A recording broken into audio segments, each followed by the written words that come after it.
we've got Lima here, who is the newly appointed inclusion consultant. What's the proper title there? I think the proper title is inclusivity consultant, which sounds consultant. Any variation on that is fine. Great. So that's a newly created position, and very exciting to hear about what that involves. But Lima's got years and years of experience in a variety of fields related to this, so I won't waste time introducing her when she can introduce herself. But this is a event of WamJam 2020, which is almost entirely online this year for obvious reasons. So welcome and thank you for your support, and I'll pass over to Lima to introduce herself. Cool. Thanks, Cal, and thank you for the invitation to come and speak at my first WamJam, which I understand to be the National Parkour Festival for women and NBs. And for those who haven't heard the term NBs before, that means non-binary folks, and that's non-binary women as well as non-binary men. And yeah, I think it's, for me, I've come from a background where I've worked in, I guess, lots of different layers of not-for-profit organisations and NGOs and local governments and state governments in many, I guess, humanity-related fields. I'm a qualified sociologist by trade, and I also have a PR degree. So I guess the way that I've watched in inclusion, social inclusion, and you know, diversity being prioritised, and I guess marketed or sold or sexed up a bit, you know, has really come to the fore in the last couple of years, and it's been really exciting to see that go from nothing to a global conversation. And that's what we're hoping to do today, is to be part of that global conversation around, you know, what inclusion means to communities. And, you know, for us, it's the parkour community, which, and I'm just going to be really upfront about this, which I'm new to. So, you know, I still consider myself quite new to parkour, but I really love the philosophy around it. And I love that, you know, that there are so many people in the parkour community willing to take some of these great leaps into the unknown when it comes to embracing different attitudes and new ideas and maybe ways of doing things that we haven't before. So yeah, that's a good enough intro from me. Yeah, great, wonderful. Let's roll with some questions. This isn't, but okay. So for those who haven't read the event spiel, this is an Ask Me Anything AMA type talk. So it's not me with PowerPoint slides and, you know, pretty pictures and stuff. Hopefully, I might have a couple of things to share, so you're not just looking at our sweaty faces all day. But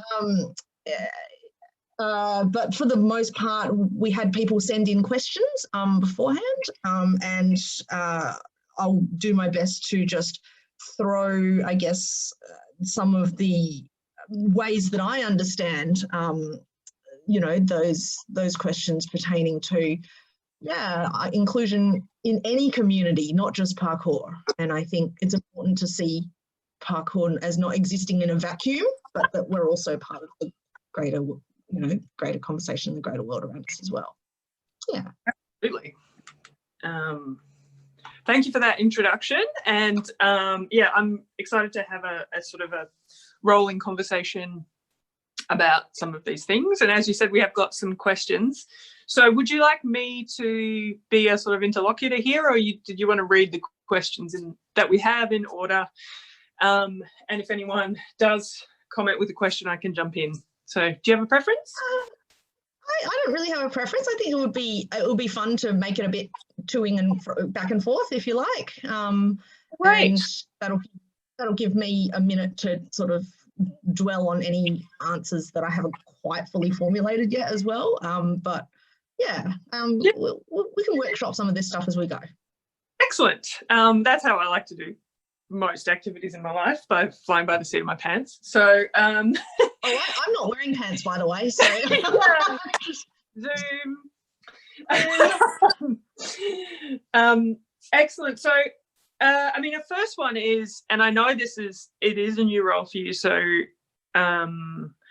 what does the role with the APA, what does it entail, or what are you aiming to do within that role? Yep, awesome. So my understanding is the APA has not just on its own, but in consultation with the community that it exists within, has identified that, yeah, there, I guess, needs to be, more initiatives, more, a greater push forward into including different types of people in parkour, as well as, just creating a greater, not just awareness, but like a greater meaning of what, of how inclusion can benefit our community as well. I think a lot of people understand that diversity and inclusion is a good thing, but they're not really quite sure, like, what does it have to do with me? Yeah. And so I think a role was created not necessarily to, paint us as needing a separate box to exist in, but to say, look, we're at that point in the global conversation where, we're ready to take on some of that culture change and some of that, attitude change, which takes a long time to do, and it's, it happens at glacial speed. So yeah, we're at a point now where we're ready for that, and yeah, a consultant seemed to be like, yeah, what they decided to do. Excellent. That's good to hear, and it is an exciting role to be adopted. So another question that is sort of, I get the ball rolling sort of question, is what do you mean by inclusion or inclusivity or inclusiveness? And then what do you mean by diversity? Yeah. So to me, and I'm just going to speak for, the experiences that I had with inclusion, and it's about not so much, and I'm just going to say this off the bat, it's not so much about calling people out, it's about calling people in. And it's going, you know what, you belong here and you have a place here. And the diversity part is saying, wherever you came from before or wherever you want to head to next, who you are now, however different you might be, neurodivergent, gender, different genders, different ability types, different body shapes, all of that is what we take you for now. And, to me, respecting that is what makes, inclusion so powerful. Yeah. Mm-hmm. Yeah, absolutely. So, and then diversity, as you said, covers a whole diversity of experiences.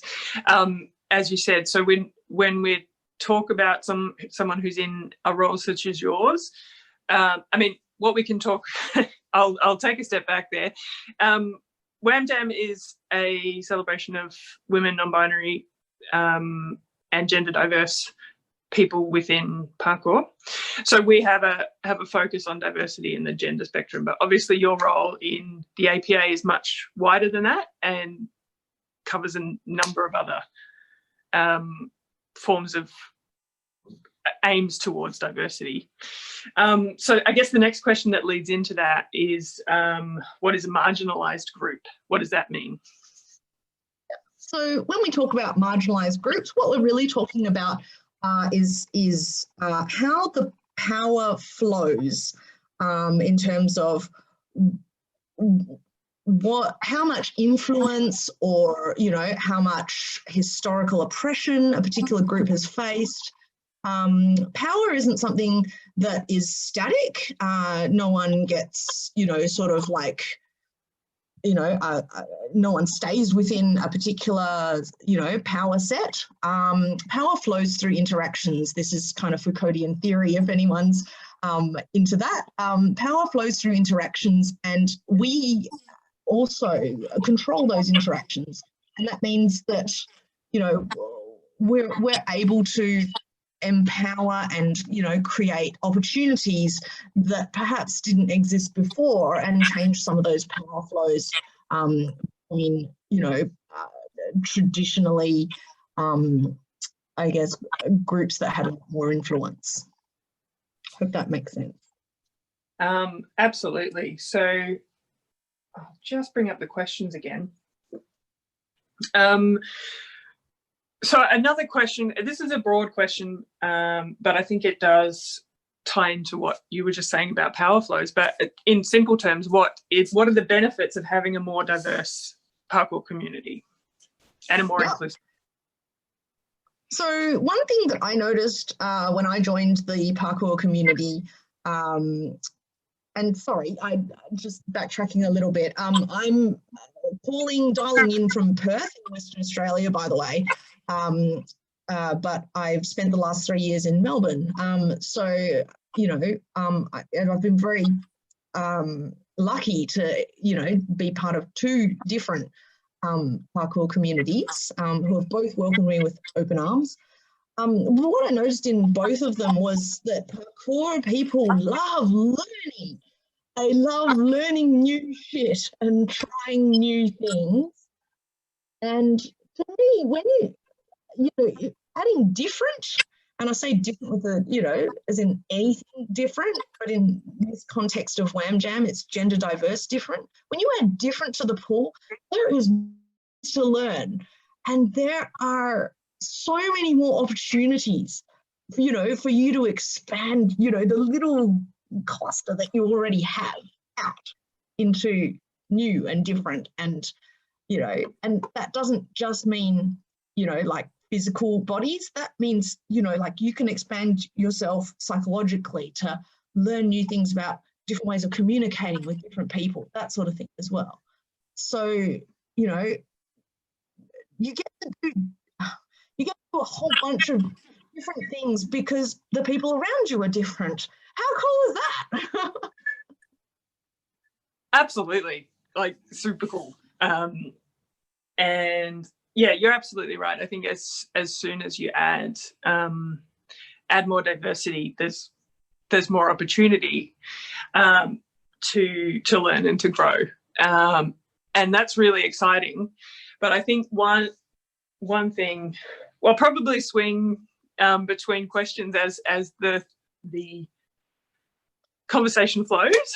But one thing that kind of brought up for me was this idea that comes across in some parkour communities, or some lots of different types of communities, where the feeling is parkour is just about training. Parkour is just about getting out there and doing the training. And if you do the training, then you're part of the community. Why do we have to worry about stuff like systemic barriers to participation, or all of that? So do you have an answer to that question of why is this something that we have to be proactive about rather than just caring about just the training? About just the training. Okay. I think we've all seen the news articles and the great debates on TV around transgender people in sport, for example. That there's a huge argument out there about, these body differences and, who's part of which sector. or, you know, which group.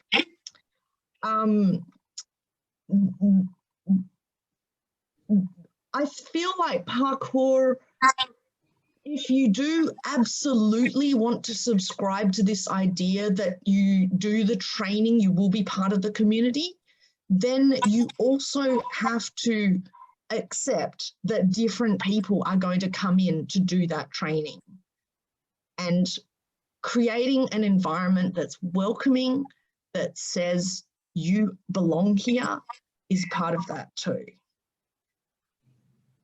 Yeah. When people turn up to training and they're not feeling welcome, they're not going to come back, and they're not going to, I guess, they're not going to see themselves in what you're doing. Yeah. And you will end up with a community that all tends to look the same and all tends to attract the same kind of people. And I think that would be a really boring kind of world to live in. Yeah. Yeah. As well. Yeah. Look, on the one hand, I'm all for, you know, turn up to training and do the work, right? But I don't think putting the onus on the individual is useful either. I feel like it's the people who are already at the training that need to do some work too. Yeah, absolutely. Is there anything you want to add to that, Kel? Well, I was just thinking about, I think I did in passing use the word systemic barrier, and I think that you've brought up something that's really important, is that when you get to training, many people have already had to overcome several barriers to get there. And if everyone already looks like you, you don't have those barriers, and you don't have anything that's made it difficult to come to the first training or the first jam, whereas many people do. Many people do not feel as welcome. And it's important that people who are in the majority, or people who are privileged in some way, recognise that that's happening, and that's a valid life experience. So just doing the training, in scare quotes, is a lot more complex of an idea than people imagine. And I think there's another sort of on the negative side of when people, and it's important to recognise that people do have a adverse reaction to ideas like inclusivity and diversity, because they feel that they've been attacked in some way. And one thing that you hear a lot is people are all on board with this inclusivity stuff. They just, again, scare quotes, don't like having it jammed down their throats. Yep. And do you have a response to that idea? Yeah, I absolutely do, actually. I don't want to call it inclusion necessarily. I want to call this community. Yep. And it's people like us that are committed to pulling everyone in, that build events and programs. What we're going to do is we're going to build events and programs that are so fucking cool that everyone wants to be involved. Except that you can't sit with these cool kids unless you're committed to inclusion. And that's not something that I'm ever going to back down on. That's a lot of the ways. When I worked in the disability sector, I never branded any of my projects as disability projects. They were community projects that that were accessible to everyone, and everyone could attend. So I think that the people who, you know, are feeling like they're having stuff jammed down their throats, are still seeing inclusion as kind of this part, you know, big yellow bus with this, you know, with you know, that somehow we're asking for lots of special needs and it's particularly onerous. And I come from a place where inclusion doesn't have to be onerous. Inclusion is something that you weave into your everyday that becomes part of the background. Have a look at the bottom of my screen where it says she and her. You know, you see the pronouns aren't onerous. They're just part of what you do. Yeah. If we can make inclusion to just go be a, oh yeah, cool, no probs, sort of thing, then I feel like we're winning. Yeah. And I feel like that would take the sting out of the attack as well. That it's not something that we're applying extra onto you to understand, but it's just this thing that we're doing now. Yeah. Yeah. Yeah. Yeah. I'm just going to ride this sort of other side of the argument. There's not an argument, but we'll frame it in that way for a moment. Another sort of idea that I've heard expressed in certain parkour circles is that inclusion is about making everybody happy. You can't make everybody happy, so there's not any reason to go out of your way to try and be inclusive. So do you have a response to framing it in that way? I'll tell you what, I'm going to call in a quote here, which I really enjoyed. This is a book called The Art of Belonging. It's by Hugh Mackay. Yeah. And it says this: while it remains true that we can learn to fit in almost anywhere, it is equally true that we don't always want to. A feeling of cultural incompatibility can be tolerated for a while, but in the end, we may come to feel that if I stay here, I'll end up like them. And that prospect can be enough to make us pack our bags.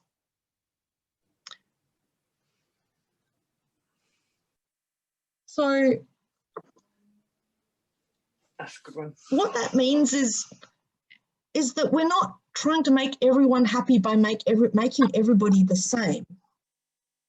What we're trying to do is respecting the differences that we have and creating opportunities around them, reducing the barriers to participation, as you said before. That commitment comes in not through grand gestures, not necessarily through, specific talks even like this. It comes in through everyday little ephemeral things. Yeah. Yeah. And absolutely. Well, that is, we've got a question here from Ali. Hi, Ali. So this is a question regarding sort of specifics of our community. And so how does the Yamakasi philosophy or the philosophies of parkour itself and art du déplacement support inclusion? And I think that's an excellent question. Thank you, Ali. I could probably yammer about this for a while, but I hand over to you if you have a question about what inclusion means in the specific context of parkour. Yeah, I wonder if I can do a little share screen here. Okay, I may have to just make you the host quickly. And that you should be available. You should be able to do that now, I think. Hang on. No?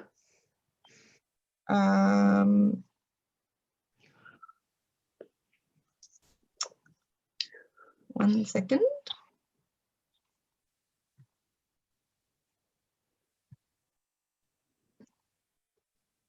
Is this working? Yes. Great. Okay. Right. So Here we have an article that was published fairly recently on medium.com by Max Henry. This here within Max's, it's called the article's called Don't Move Too Fast. Here we have a picture of Parkour's group of what says in the article, founding fathers, the Yamakasi. And as you can see, a melange of families from Southeast Asia, Africa, and French Polynesia. I'm just going to read off this for a little bit. From the beginning, our sport had openly global roots. Seeing athletes like Jan and Sebastian pave the way did a lot to push parkour ahead of the curve. But parkour's subsequent development online created unintentional barriers for the next generation. Some, like geography and language, led to an underrepresentation of athletes from South America, Asia, and the Middle East. And other factors made it more difficult for athletes from low-income urban neighbourhoods to get noticed. To make it on the global scene, you needed internet access, a video camera, and the free time to train. These socioeconomic barriers, by the numbers, disproportionately affect people of colour even in wealthier countries. So, using this quote and, you know, sort of basically what it's saying is where parkour came from was an inclusive and diverse community. And there's no reason why we don't even need to go back to it. It already exists. And it exists because that's where parkour came from. Is there anything you want to add to that, Kel? Yeah, I think that's an excellent point. That kind of knocks it right out of the park. I mean, we could also go into sort of the values of non-competition, as well as being something that's supportive of inclusion and diversity, and, you know, is potentially under threat from gymnastics. But I think that's really all you need to say on the subject. You just show that photo and case closed, right? Thanks for your question, Ali. That was awesome. Yeah, if you've got follow-up comments that you want to add, please pop them in the comments and we'll read them out. Anyone, please do. So I've got those questions that we've collected written down here, and one thing that people often see as a problem with thinking about inclusion is they just don't know what to do. They think it is scary because they don't have concrete actions. So a simple question is, what are some changes I can make right now to make my communities, classes or jams more welcoming? Yeah, this is a really good question. Sorry, I'm just trying to minimize Zoom.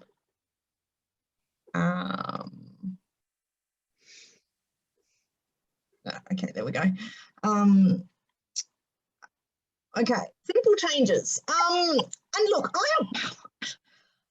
almost feel a bit like I'm not coming in as some kind of like guru here, like to go, okay guys, here's how to do inclusion. Like I'm not wearing some kind of like professor's hat here to go, you know, like, okay, children listen, time to do inclusion. A lot of the things I'm about to say here actually already came from the community, which is you guys. You know, and I think that's where it needs to, that's where the drivers are. The drivers come from the bottom up, yeah?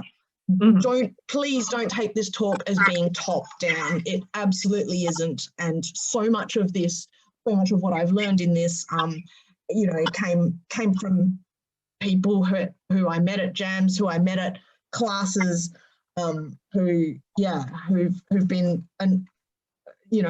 awesome in, you know, in this learning. What's an example? Well, we gave the example earlier of these, you know, little pronoun check-ins, which when we normalize pronouns, it makes it less weird to be using them around people who are not familiar with them. And if I had to be super honest, really, really honest here, I'm kind of one of those people too, because I've had the same pronouns my whole life. And I've never really had to think of myself any differently. But what I have noticed is even just these tiny acknowledgements like are a small effort on my part, but can mean the absolute world to somebody else who's feeling like a fish out of water. And if what we're doing in inclusion is wanting to, you know, make people feel less like fish out of water, then let's do these teeny tiny little things, yeah? And maybe pronoun check-ins can be one of them, yeah? Great. I really loved something that I learned from Women of Melbourne Parkour when I first started, which was using kind of more gender neutral terms to address groups of people. The one that is really ingrained in my, you know, language is, hey guys. Yeah. That's a difficult one to drop, yeah. Right. And it's not so much I'm like, oh, you know, can't, you know, use male language. It's more that wouldn't it be fun to like come up with something really creative that wasn't just like guys. So I've started using hey mangs, and we use peeps. We call people, you know, I guess we call people in ways that allow everyone to go, oh hey, that's me. Yeah. Rather than have 80% of people go, oh hey, that's me, and another 20% going, what? Yeah. Yeah. And yeah, that's something, you know, even as you know, even with my background in working in different jobs that had me exposed to, you know, different types of people, I hadn't come across that before. So yeah, so thank you, Women of Melbourne Parkour, for introducing me to these gender neutral terms for groups. Excellent. Yeah, that is a good one. And I think, and you will have experience with this in your work with disability advocacy, but there are a lot of words in our vocabulary that we may not even realize have ableist connotations as well. Like, oh yeah, we can talk about avoiding gendered language, but there are several words that we should just remove from our language entirely, especially as coaches. yeah. So yeah, we won't go into a list now because that's potentially problematic. But I think you raise an excellent point. There's a lot of simple changes to language that we can make that aren't about thought policing the way people speak, but they're about making everyone feel included and welcome. Yeah. Yeah. Yeah. And yeah, and if we're not here to make people feel included and welcome, why are we here? Why are we here? Yeah. That's an excellent point. I'm just trying to keep a track of 3 different areas that questions are possibly coming from. So please give me for always looking at the computer screen. Oh, good. There we go. But yeah, another thing that comes up a lot when we're talking about some of these questions of language use is a sort of idea, and I'll scare quotes again here, but like people who feel like it seems whatever I say, I'll be offending someone, or that certain people are just choosing to be offended when they know what I mean. Yeah. So what would you say to those people who aren't convinced that language matters in that way? Yeah.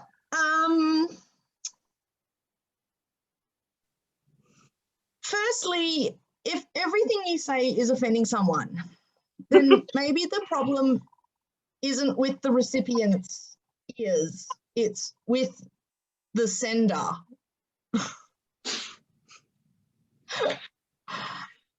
And that's something to look at. The second thing is, have you ever tried to have a conversation with a 2 or 3-year-old about what they're supposed to eat for lunch and had them throw an absolute tantrum about it?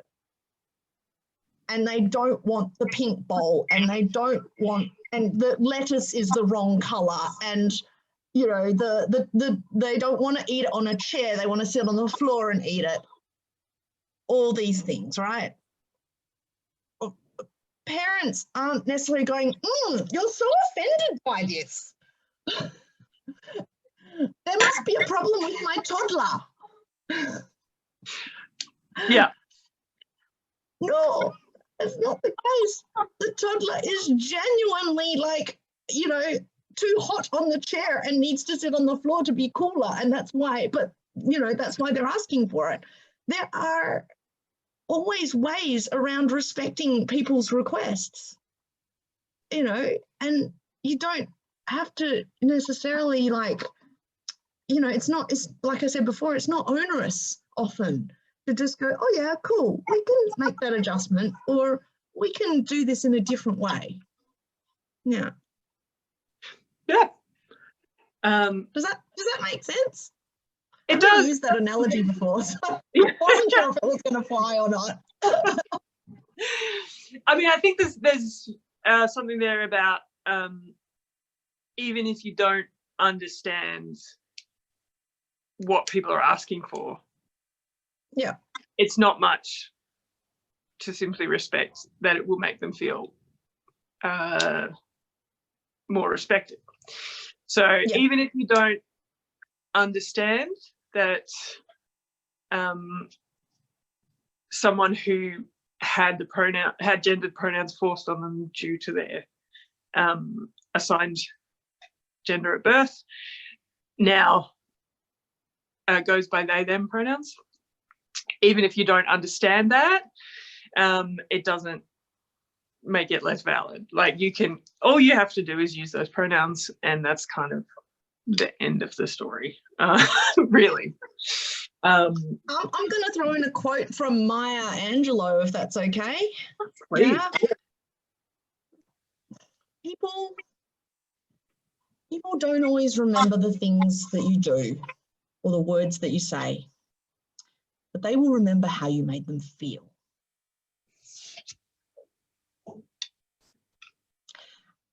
And if the way that you're making someone feel is terrible, is it going to cost you anything just to adjust the thing that you're saying or the thing that you're doing? Yeah. Yeah. Yeah. Yeah, cost zero. Cost zero. Yeah. All right. Any more questions? Just lost my questions here. So I guess a lot of what we've been addressing has been trying to convince people that we're dubious of inclusion or inclusivity. But from the other side, if you are, say, in a regional community or a city community that you don't feel has a lot of people that look like you, or that you feel a little bit alone in, what would you recommend? Who would you recommend to reach out to in that situation, or ask for support? Yeah, that's a really good question. And look, I'm not sure. Look, I feel like I was very lucky to start parkouring with, is that a word, parkouring? It is now. Yeah. To start parkouring with women of Melbourne parkour, because it is such a diverse community, and I saw other people who, you know, had similar heritage to me, who looked a bit like me, who were also, and for those of you who have met me, you know that I'm absolutely tiny, and I wasn't the only tiny person in the group as well, and, you know, didn't have the right shoes, you know, didn't know what to wear, you know, had never lived in Melbourne before and didn't understand what cold was, like, and, you know, I was lucky to start in a group as diverse as that. And moving to, and this isn't to single Perth out at all, but it's to say, look, I have seen how different communities look different as well.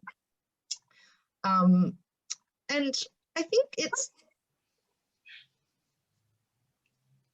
finding people who are on your wavelength. It's finding people who are the one, noticing who are the ones that are reaching out to you, who are the ones that want to stand next to you when you're trying a new move. You know, who are the ones that you can look at and say, this is a bit scary. Can you spot me with this? And yeah, I think that's a form of allyship. I don't think we've used that term in this talk yet. Mm-hmm. Yeah. Yeah. I think, it may even not be people that you had originally thought would be your allies, but yeah, sometimes when we, and I'm sort of going to throw this out there, sometimes when we do non-parkour things with parkour people, we find allies in unexpected places, and that's a really nice thing too. Yeah. Yeah. Yeah. I don't have any experience in regional communities to be able to talk on that. I think that's something that, maybe Liam from APA or yourself or, could speak on a bit better. So, yeah, is there anything you wanted to add to that, Kel? Just that, reaching out is always a good start. You can always send a message to Women of Melbourne Parkour, to the APA. They may not be able to answer your questions, but they may be able to, we may be able to pass you on to someone who can. And I think we can also talk about social media on this front. Even if you don't have people who you can consider role models and allies to train with in person, sometimes knowing that they're out there on social media can be a really, looking at people's YouTube videos, that sort of thing. It's not a substitute for, or it's not as good as having people in your city that you can train with, but it has been a lifesaver for me in terms of imagining what I can do. So, and for allies as well, broadening the number of the diversity of people that you're following and that you're regularly looking at videos of, that you're studying the movement of, is a really important tool, in my opinion. I absolutely agree there. But what you see on YouTube when you type in parkour videos in the search bar is not all the types of people that practice parkour. Yeah.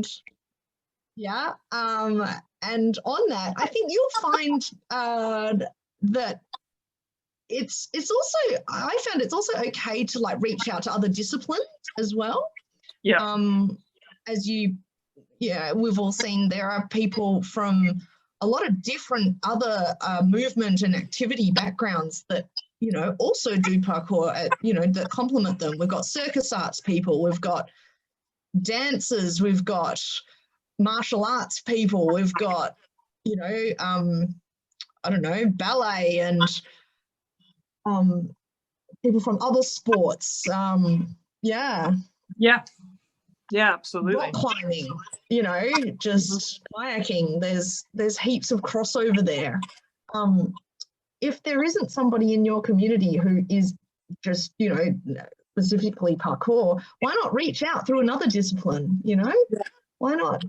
Yeah, why not create a link there, which maybe isn't so scary if you're new to parkour. Yeah, that you can forge friendships through other ways. Absolutely. 100%. And I think diversity, we can talk about diversity of communities, but we can also talk about diversity in movement, and developing skills that are slightly outside parkour will help you with parkour. They will. So yeah, always brilliant plan. Can I just throw in a little anecdote, if that's okay? Please do. On Thursday mornings, I sometimes sometimes do a school drop off for my friends' kids. Her girls are aged 9 and 13. And one morning, sometimes we try to do like I guess a physical activity, you know, like before school in the morning. And the girls said, oh, we normally dance to K-pop videos. But one morning and the girls have done some, sort of ballet, you know, drills and exercises in their ballet classes. And one morning I put on like a fitness video, you know, so it was a bit more traditional gym type stuff. And one of the girls said, wow, a lot of this stuff is like what I do in ballet. And it was like, Aww. and she goes, maybe ballet is a bit like fitness. Oh, that's very cute. Little lights were going off in her head, making these great connections between movement and body and shapes and strength and, you know, like balance and conditioning, and, you know, the little pieces were starting to fit in her head, that they weren't separate things that people do. Yeah. And you know, isn't it great that parkour can be part of that too? Absolutely. And I think it is important to always be making those connections in the way that you think about movement. And to get back to diversity of communities, the more diverse your community is, the more likely you're going to be to have people who did ballet class when they were little, did martial arts when they were little, and can bring that influence in to develop the discipline. So yes, Too Long Didn't Read diversity is good. I'll just sort of do a little turn into another. I suppose it's a criticism that people have of events like WamJam, or of groups like Women of Melbourne Parkour, Women of Perth Parkour, that when we make these communities for ourselves, we are enforcing some sort of segregation or ghettoization, and that we should be just, despite the fact that we may feel marginalised within them, we should just jump into the mainstream community there. So do you have I suppose, a response to people who criticise spaces for marginalised communities, spaces that are made for marginalised communities?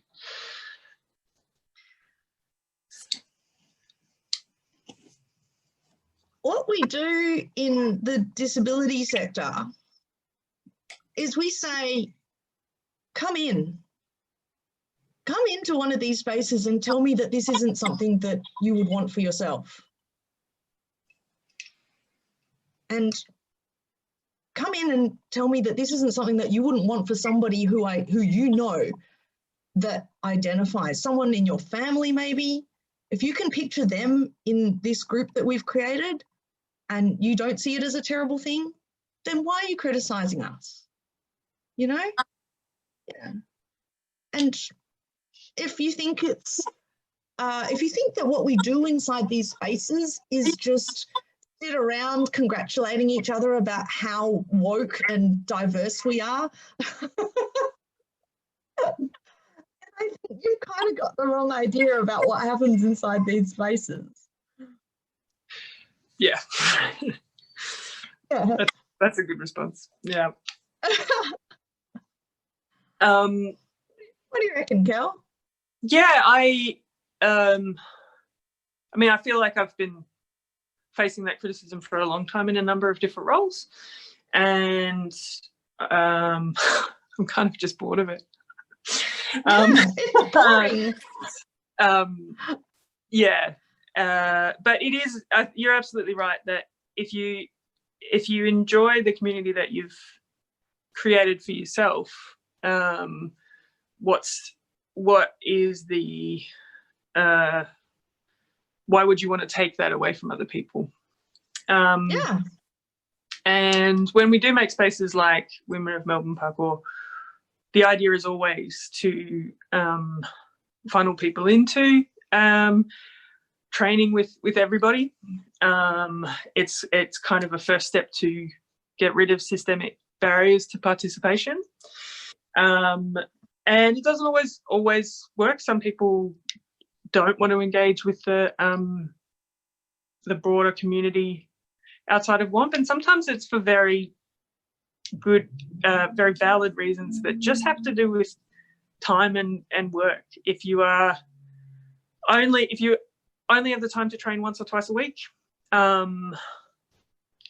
then you want to spend that time in a place that's comforting and welcoming.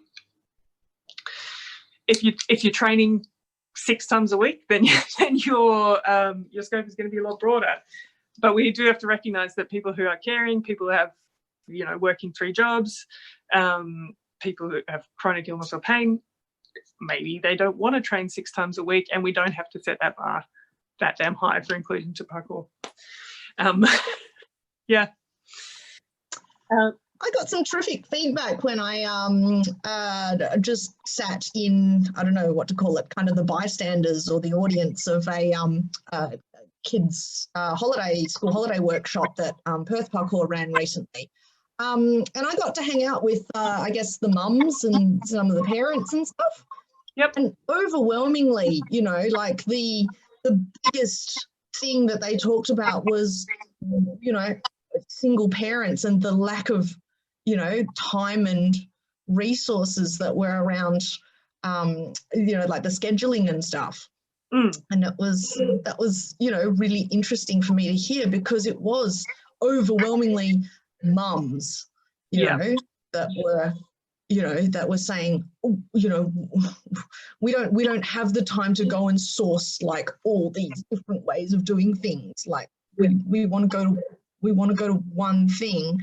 And and there were plenty of, there were definitely mums out there that wanted more family training so that they could participate. Yeah. But and I love the idea that, that there are people out there that are they're currently bystanders, but they don't have to be. Yeah. You don't have to be standing there looking in going, oh, I wish I could do that. Yeah. Absolutely. And I think it's a really important thing to remember as well when we talk about marginalized groups or people with less privilege. A lot of that will have to do just with cash or just with the amount of time they have to spend at work. So another reason why just doing the training is sometimes a problematic idea, is because sometimes people don't have the amount of time that people of more privilege do. So class, another intersection is class. Definitely. And I even notice sometimes, I mean, one of my favorite things to do after training is for all of us to, have a meal together, share some food and, shoot the shit around the table. But I also recognize that not everyone can afford that $20 a week, to go and get a meal or whatever. And I know that, when I've been in that position, I'm not going to be the one to say, oh, hey guys, like, I'm poor, I can't come. I'm just going to quietly slink off and not participate in that, you know? And we, I guess I would never want people to feel like, like that they didn't have an opportunity in some way. Yeah, absolutely. Yeah. So we'll probably wrap up pretty soon. So anyone who's got any questions, please comment them now.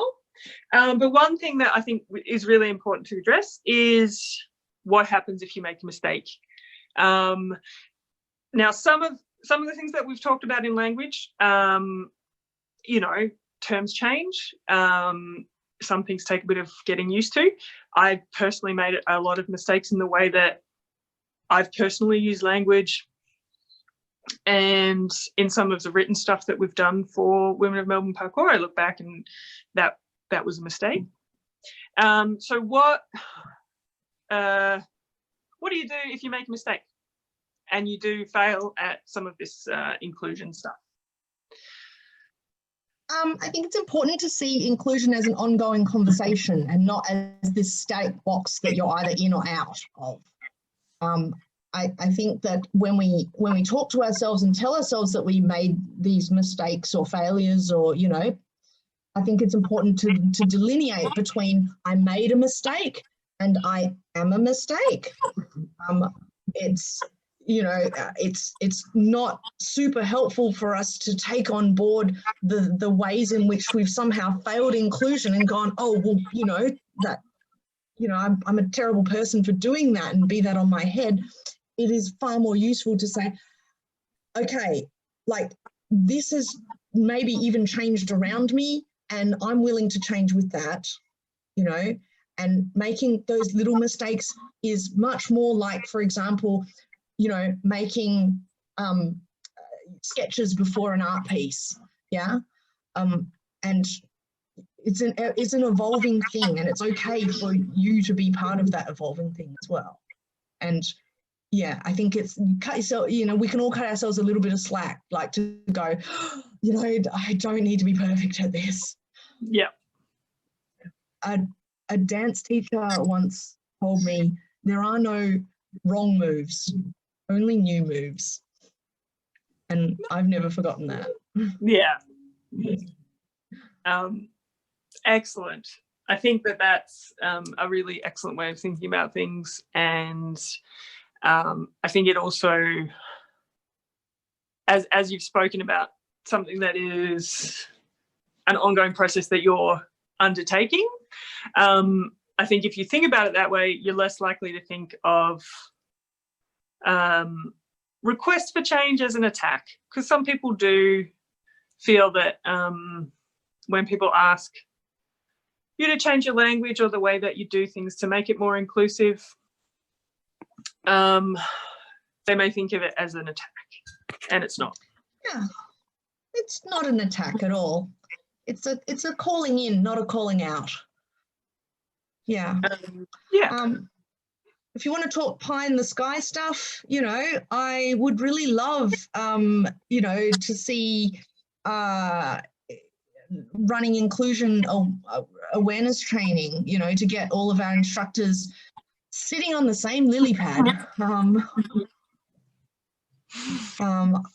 want parkour to be part of a larger nationwide discussion around the, you know, rights of trans people to participate equally in sport and fitness. I want parkour to have a place at the table when urban planners redesign public spaces and design night economies, which is really hot buzzword in sociology at the moment. And I want to see more, you know, yeah, I want to see more diverse, different types of folks in our communities, you know, whether they're, yeah, in for this purpose of this festival, you know, that they're gender diverse, but that, you know, but that they're queer or LGBTQIA, yeah. The whole thing just exists on a really massive, large spectrum. Yeah. Wherever you see yourself on that spectrum is okay. Yeah. You belong. You belong here with us. You know, everyone does. Everyone does. Yeah, exactly. I firmly and strongly believe parkour is for everybody, but that's a ongoing discussion about the semantics of that. But I think you're right. Everybody, parkour is potentially radical in that it can provide space for everybody and can allow people to make their own space within their cities. And it would be fantastic to have consultants like you working with the community to help us get get to those tables that we need to be at regarding urban planning and yeah, the future site of inclusion within sports and fitness. So that's very exciting. And I'm just having a look if we've got any more questions. I think we've covered all of the questions.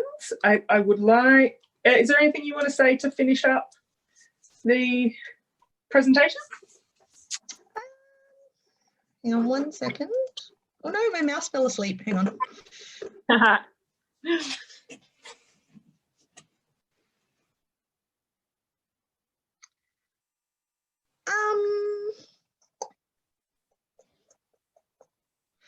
I think I just wanted to go back to the thing that I've said before, which is that inclusion doesn't have to be onerous. It doesn't cost us anything to do some of the really little things that show people that they're welcome, and that you don't have to go out of your way to go, oh, I so respect your rights. You can actually do it in a really small way. You can call someone in. You can, yeah, you can hold their hand when they're doing a rail. Like, all those little things. Yeah, that's what makes community. And yeah, I feel very, very honoured to be part of, or to have been welcomed so warmly and fiercely by, you know, the parkour communities in Melbourne and Perth. I think it really is testament to, you know, like that I said earlier at the start, that we want to be part of this global conversation. You guys are already doing it, and you're doing it so well. And yeah, let's keep going. Let's keep going. Excellent. Well, we might finish up there, and the conversation doesn't end. Obviously, this is ongoing. If you have any comments, please jump in on the WamJam online Facebook event and feel free to pop them in there. The Women of Melbourne Parkour Facebook page and group is always a good place for these conversations, as is the Australian Parkour Association's social medias and emails. If you have questions regarding the specificities of any of these things, I'm sure the APA wants to hear from you. I just threw Liam under a bus there, but hi, Liam. Can I do a shameless plug for our final WamJam event, which is next weekend? Excellent, go right ahead. Which is happening in Perth next weekend. We secured a little bit of last-minute funding to do a collaboration with a movement studio in Leederville called Airspace, and we'll be hosting an aerials class for when we talked about crossovers with different disciplines and stuff. We'll be looking at what does parkour and aerials have in common. And when we talk about aerials, these are the silks that hang from the ceiling, and some of it will be hammock work, and some of it will, yeah, I'm not really sure what's in it, to be honest, but yeah, we're also subsidising the cost for women and non-binary folks. So if you identify as a woman, any woman, that includes trans women as well. If you identify as non-binary, whether you were assigned female at birth or assigned male at birth, you know, you are welcome to come to the subsidised class next week. It will cost you $5. And for everybody else, because this is about including everybody in it, the class is open to all genders, all, you know, sexualities, all diverse bodies. For everybody else, it's $15. And normally the class is $25. So, you know, it's a pretty, if I have to say so myself, it's a freaking bargain. Yeah, absolutely. So we'd love to see you on Sunday, the 1st of November, 2 p.m. at the Airspace Studio in Leederville. You can register online. There will be a link, or which we'll attach to this video, if you just want to rock up on the day, you can try. We've got 13 places available, spaces available in the class. And yeah, we would love to see as many people there as possible. I've thrown this out to the trans community, and Pride has also agreed to put it in their newsletter as well, Pride WA, which is the largest LGBTQIA organisation in Western Australia. So yeah, it'll be really, really exciting to see, I guess, parkour having a, place at that table. Yeah, so hopefully some of you can come on the Sunday, the 1st of November, and yeah, we'll hopefully see some of you there. Amazing. That's wonderful. Thanks